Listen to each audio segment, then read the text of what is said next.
Okay guys, coming down from the top of Brown, got my Escar Jaffe single speed today. It was a grind getting up here. Like I said, I'm trying to get down to smaller cog, harder gear, just because I don't know, I challenge myself like that. I want to be fit enough to, like I said in my last video, ride all the way over here from my house non-stop without all the way to the top. Today I didn't get all the way to the top. I will admit I stopped before, but I still got in. I came from, well, I stopped at the bike shop and then I rode from the bike shop and I got all the way up in the mountains. By the way, this is where I stopped, but the goal is to get all the way to the top. And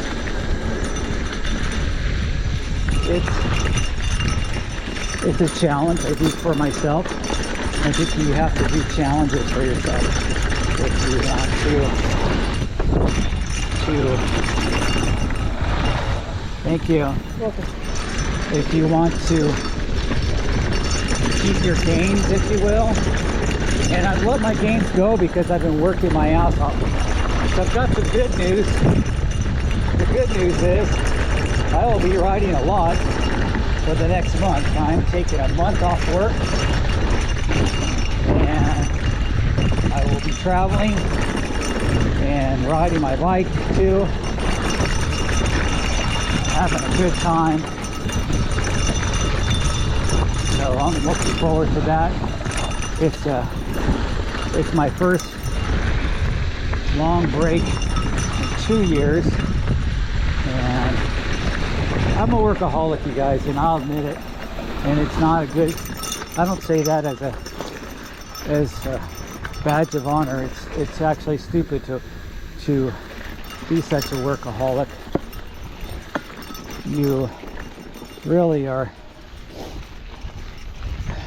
supposed to have a balanced lifestyle and take time off. I would say quarterly you should take a week off or something. So I'm hoping to get to that, but I've just been driving myself lately and working. So I will take a full month off and enjoy myself.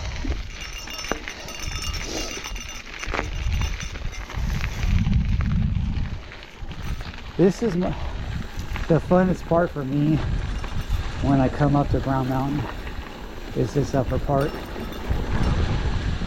It's a little bit more of a workout to keep going all the way to the top, but you get the long straights.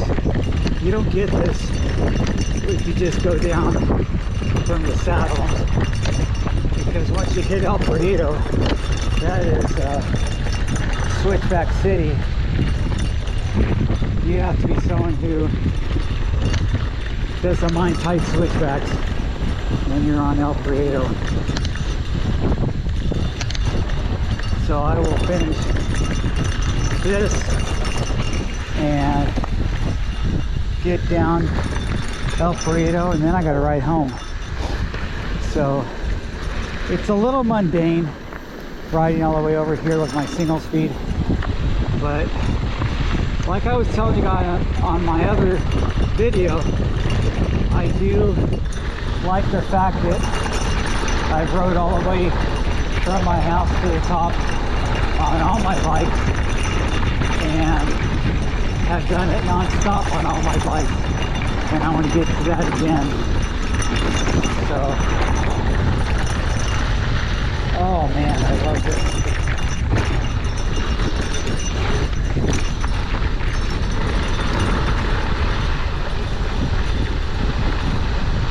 It's a little bit cold. That's why I'm wearing these thick gloves. I also noticed my tire pressure seems to be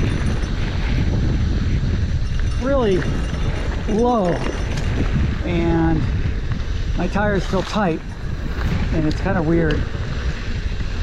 And I know I have the cush core wide, so that changes things up a little bit, but I believe I have the regular cush core in rear. But the cush core on 30mm internal width rims with these big tires shouldn't have pressures. My front tire is only 11.5 pounds, so it's crazy that it's so low, and I feel like it doesn't need to go any higher. And my rear is only 17 pounds. So, and it feels really tight. It feels like it's 25. Now, I'm a light rider, but I'm not that light. Right now I weigh probably 165 with all my gear. I mean, just weighing myself on the scale in my bathroom, I'm around 157, 158. So by the time you tack on all the gear, it's at least 5 pounds, 5 or 7 pounds.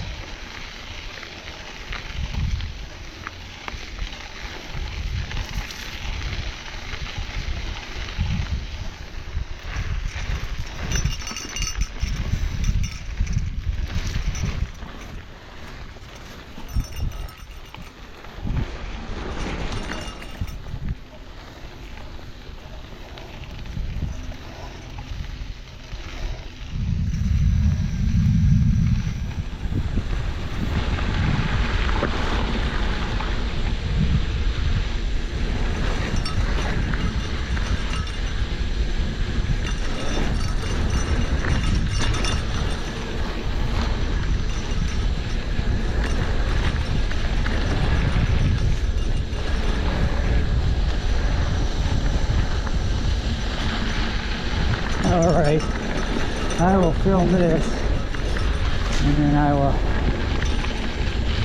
turn it off for the climb. There's one little climb before we get to the saddle.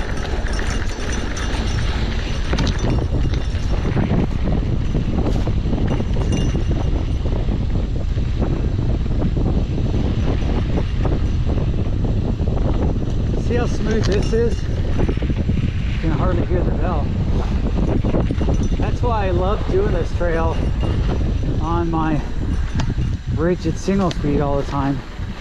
And that brings me to a point, and I'm going to talk to you guys about that more. But okay, I have all the parts to build up another single speed, a rigid single speed, or a rigid gear bike. I just would have to buy a rear derailleur, and a shifter, obviously. But what I was going to ask you guys, I'm contemplating whether to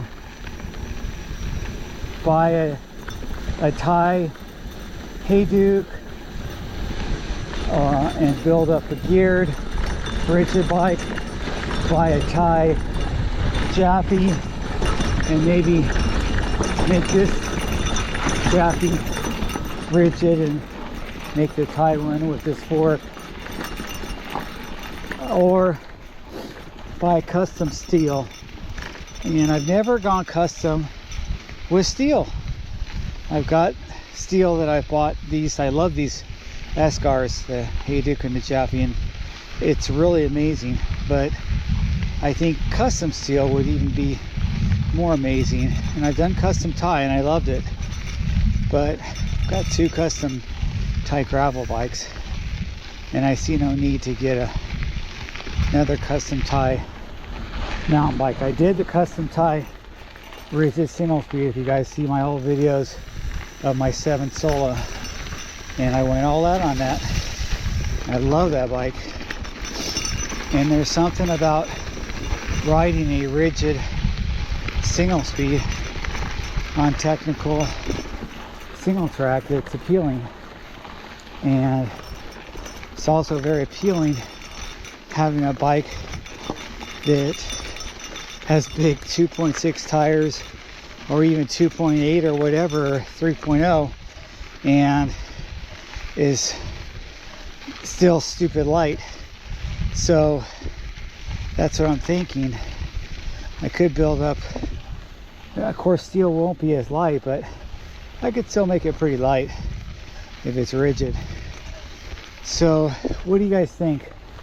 Get a tie frame from Escar or get a custom steel?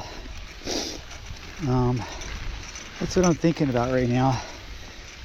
I didn't buy a bike all this year, and I think I'm going to get one for 2025. Obviously a frame. Well, I can't say I didn't buy a bike all this year because I warrantied that 7 Evergreen. There was a warranty of my other 7, my 7 Sola rated single speed. So I did get that one because it was part of a warranty. And that was right at the end of last year and the beginning of this year.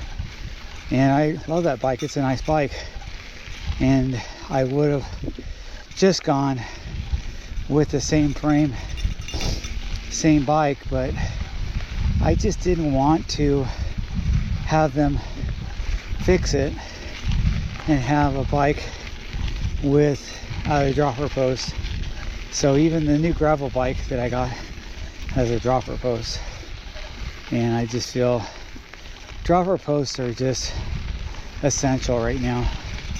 I can't see any reason not to have a dropper post unless you just are having a commuter bike or something, or a road bike, I guess. So I've got like 3, 4 Thompson C posts that are really nice.